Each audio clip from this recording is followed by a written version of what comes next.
সেদিন ছিল রাখি পূর্ণিমা, তাই গোপালকে স্নান টান করিয়ে নতুন একটা জামা পরিয়ে নিয়েছিলাম। তারপর সুন্দর করে সাজিয়ে নিলাম। তোমরা কিন্তু অবশ্যই জানি ওকে কেমন লাগছে দেখতে।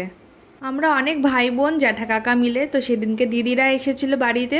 তো গল্প করতে করতে অনেকটা সময় চলে গিয়েছিল, আর আমার একটু কাজ ছিল বলে দেরি হয়েছে রাখি পরাতে যেতে আমার দাদাকে। তো যাওয়ার সময় এখান থেকে পেয়ারা মাখা নিয়ে নিয়েছিলাম, আর দিদিদের ছেলে মেয়েদের জন্য কিছু চকলেটসও নিয়ে গিয়েছিলাম।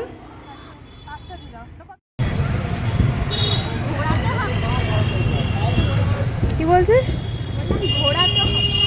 দাদার বাড়ির সামনে নতুন একটা মল খুলেছে, তো মেনলি এখানে গ্রোসারিসের আইটেমই বেশি পাওয়া যায়।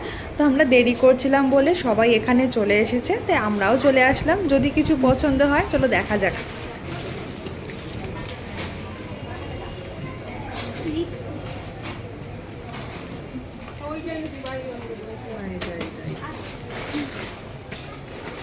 তো buy one get one free, দেখ ফটোটা দিই,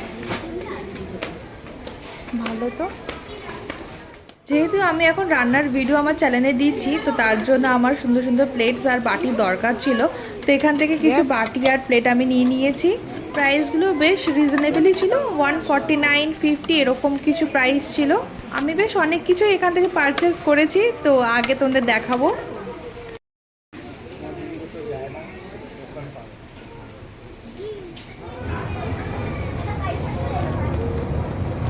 হচ্ছে রেডিমেড ইডলি।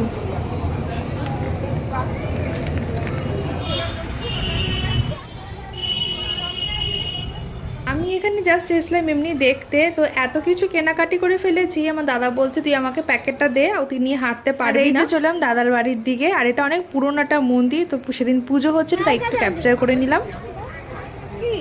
আরেকটা পাতা দাও তো। আমি খাবো না।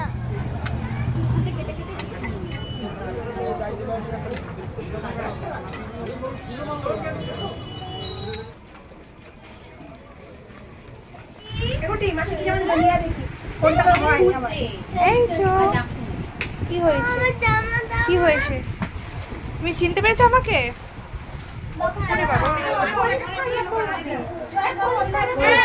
কি কি আদর করবো? আদর করবো? আচ্ছা করছি, দাঁড়াও, করছি আদর করছি, দাঁড়াও।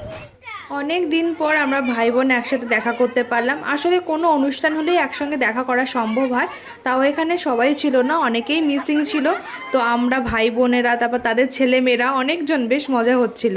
যেহেতু আমার আসতে দেরি হয়ে গেছিলো অনেকটাই, তো রাতেই ওকে রাখি পরিয়েছিলাম।